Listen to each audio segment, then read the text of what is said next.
ನಮಸ್ತೆ Karnataka learning knowledge ಹಬ್ಗೆ ಸ್ವಾಗತ ಸುಸ್ವಾಗತ.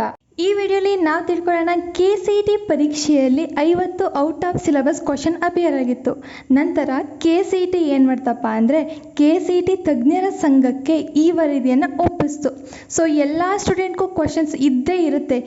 KCET ತಜ್ಞರ ಸಂಘ ಏನು ಡಿಸಿಷನ್ ತಗೊಳ್ಳುತ್ತೆ, ನಾವೆಲ್ಲ ಮತ್ತೆ ಎಕ್ಸಾಮ್ ಬರೀಬೇಕಾ, ಮತ್ತೆ ಎಕ್ಸಾಮ್ ಕೊಡ್ತಾರಾ ಅಥವಾ ಗ್ರೇಸ್ ಮಾರ್ಕ್ಸ್ ಕೊಡ್ತಾರಾ ಅಂತ ತುಂಬ ಕ್ವಶನ್ಸ್ ಕಾಡ್ತಿರುತ್ತೆ.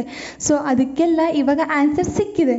ಸೊ ವಿಡಿಯೋನ ಸ್ಟಾರ್ಟ್ ಮಾಡೋದಕ್ಕೂ ಮುಂಚೆ ನೀವು ಮಾಡಬೇಕಾಗಿರೋ ಕೆಲಸ ಏನಪ್ಪ ಅಂತಂದರೆ ಇನ್ನಷ್ಟು ಹೆಚ್ಚಿನ ಮಾಹಿತಿಗಾಗಿ ನಮ್ಮ ಚಾನಲ್ನ ಸಬ್ಸ್ಕ್ರೈಬ್ ಮಾಡಿ ಆ್ಯಂಡ್ ಈ ವಿಡಿಯೋ ನಿಮಗೆ ಇಷ್ಟ ಆದಲ್ಲಿ ಲೈಕ್ ಮಾಡಿ ಆ್ಯಂಡ್ ನಿಮ್ಮ ಫ್ರೆಂಡ್ಸ್ಗೆ ಶೇರ್ ಮಾಡೋದನ್ನು ಮರಿಬೇಡಿ. ಸೊ ಮೊದಲೇ ಹೇಳಿದಾಗೆ ನಿಮ್ಮಷ್ಟೆಲ್ಲ ಕ್ವಶನ್ಸ್ಗೂ ಆನ್ಸರ್ ಏನು ಸಿಕ್ಕಿದೆ, KCET ತಜ್ಞರ ಸಂಘ ಏನು ವರದಿನ ಹಂಗಾದರೆ ಕೊಟ್ಟಿದೆ ಅನ್ನೋದು ಎಲ್ಲರಿಗೂ ಕ್ಯೂರಿಯಾಸಿಟಿ ಇದ್ದೇ ಇರುತ್ತೆ.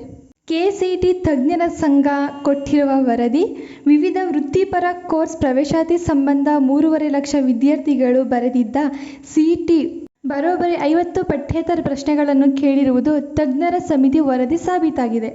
ಈ ಹಿನ್ನೆಲೆಯಲ್ಲಿ ಪಠ್ಯೇತರ ಪ್ರಶ್ನೆಗಳನ್ನು ಕೈಬಿಟ್ಟು ಉಳಿದ ಪ್ರಶ್ನೆಗಳನ್ನು ಮಾತ್ರ ಮೌಲ್ಯಮಾಪನಕ್ಕೆ ಪರಿಗಣಿಸಿ ಅದರ ಫಲಿತಾಂಶ ಆಧರಿಸಿ ರ್ಯಾಂಕಿಂಗ್ ನೀಡಬೇಕು. ಕರ್ನಾಟಕ ಪರೀಕ್ಷಾ ಪ್ರಾಧಿಕಾರ ಸರ್ಕಾರ ಸ್ಪಷ್ಟ ಆದೇಶ ನೀಡಿದೆ. ಒಟ್ಟು 50 ಪ್ರಶ್ನೆಗಳನ್ನು ಕೈಬಿಡುತ್ತಿರುವ ಹಿನ್ನೆಲೆ 190 ಅಂಕಗಳಿಗೆ ಸೀಮಿತವಾಗಿ ಮೌಲ್ಯಮಾಪನ ನಡೆಯಲಿದ್ದು, ವೇಳಾಪಟ್ಟಿಯಂತೆ ಮೇ ಕೊನೆಯ ವಾರ ಪರೀಕ್ಷೆ ಫಲಿತಾಂಶ ಪ್ರಕಟಿಸುವುದಾಗಿ ಸರ್ಕಾರ ಭರವಸೆ ನೀಡಿದೆ. ಮತ್ತು ಪ್ರಶ್ನೆ ಪತ್ರಿಕೆಯಲ್ಲಿ ತಪ್ಪಾಗಿ ಕೇಳಿದ 2 ಪ್ರಶ್ನೆಗಳಿಗೆ ಗ್ರೇಸ್ ಅಂಕವನ್ನು ಕೂಡ ನೀಡಲಾಗಿದೆ. ಸೊ ಫೈನಲಿ KCET ಪಠ್ಯಕ್ರಮದಲ್ಲಿ ಇಲ್ಲದೇ ಇರುವ ಕ್ವಶನ್ಸ್ ಕೇಳಿರೋದರಿಂದ 50 ಕ್ವಶನ್ಸ್ಗಳನ್ನ ಬಿಟ್ಟು ಇನ್ನು 190 ಕ್ವಶನ್ಸ್ಗಳಿಗೆ ಮಾತ್ರ ಪರೀಕ್ಷೆ ಸೀಮಿತವಾಗಿದೆ ಎಂದು ಹೇಳಿದ್ದಾರೆ. ಆ್ಯಂಡ್ ಗ್ರೇಸ್ ಮಾರ್ಕ್ಸ್ ಕೂಡ ಸಿಗ್ತಿದೆ. ಸೊ KCET ಬರೆದಿರುವಂತಹ ವಿದ್ಯಾರ್ಥಿಗಳು ಯಾರೂ ಭಯಪಡುವಂತಿಲ್ಲ. ಯಾಕೆ ಅಂದರೆ ನಿಮಗೆ ಮತ್ತೆ ಎಕ್ಸಾಮ್ ಕೊಡೋದು ಇಲ್ಲ, ನೀವು ಮತ್ತೆ ಎಕ್ಸಾಮ್ ಬರೆಯೋದು ಇಲ್ಲ. ನೀವು ಏನು ಎಕ್ಸಾಮ್ನ ಬರೆದಿರ್ತೀರ ಅದಕ್ಕೆ ಮಾತ್ರ ನಿಮ್ಮ ರಿಸಲ್ಟ್ ಅನೌನ್ಸ್ ಆಗುತ್ತೆ. ಮುಂಬರುವ ದಿನಗಳಲ್ಲಿ ನೀಟ್ ಪರೀಕ್ಷೆ ಕೂಡ ಬರ್ತಾ ಇದೆ. ಎಲ್ಲರೂ ಚೆನ್ನಾಗಿ ಪ್ರಿಪೇರ್ ಆಗಿ ಎಲ್ಲರೂ ಎಕ್ಸಾಮ್ನ ಚೆನ್ನಾಗಿ ಮಾಡಿ and all the best for your examination.